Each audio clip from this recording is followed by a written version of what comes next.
Hello there, and welcome to Double G Gaming. This is Dwarf Fortress.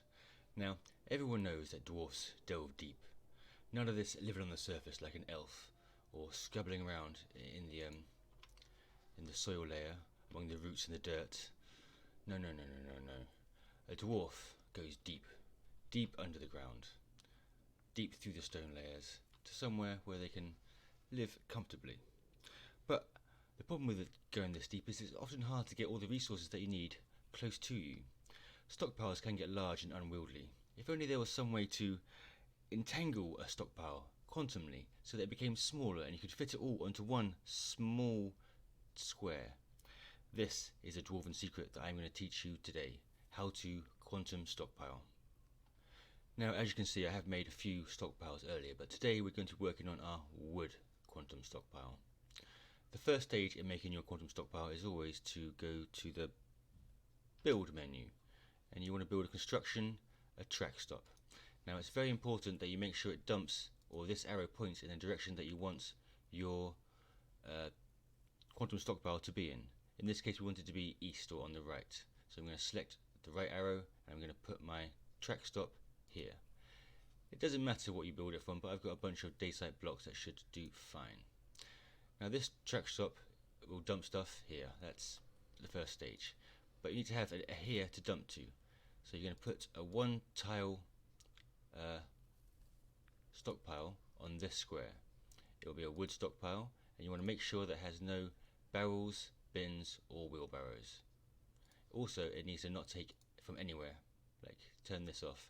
This is so the stockpile will take items from anywhere or will only accept from links. We want it to only accept from links, so turn that off. Then you give it a fancy name, the quantum wood pile, and move on to the surrounding stockpile.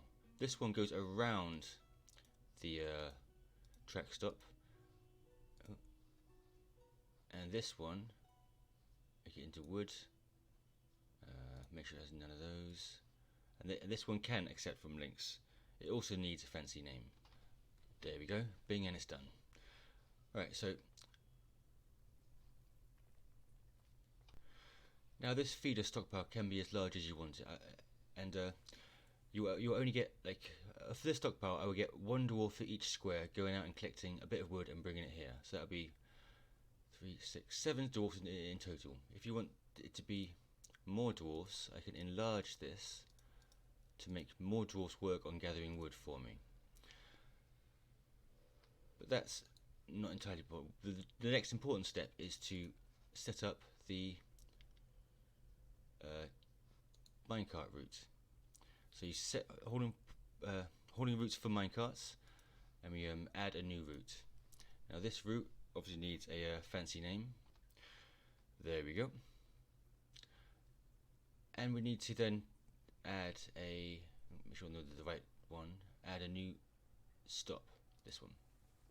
And you click that on there. And this stop needs to take away all the conditions, because this minecart isn't going anywhere. It's going to sit on this square and it's going to dump all its contents to the east. So we're going to remove all the movement conditions. It's never going to move anywhere. But we do want to set up that it takes items, this one here, from the feeder stockpile. So it takes items from there.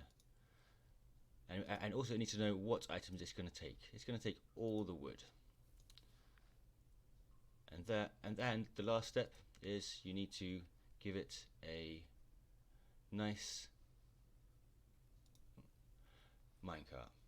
And that is pretty much it. All the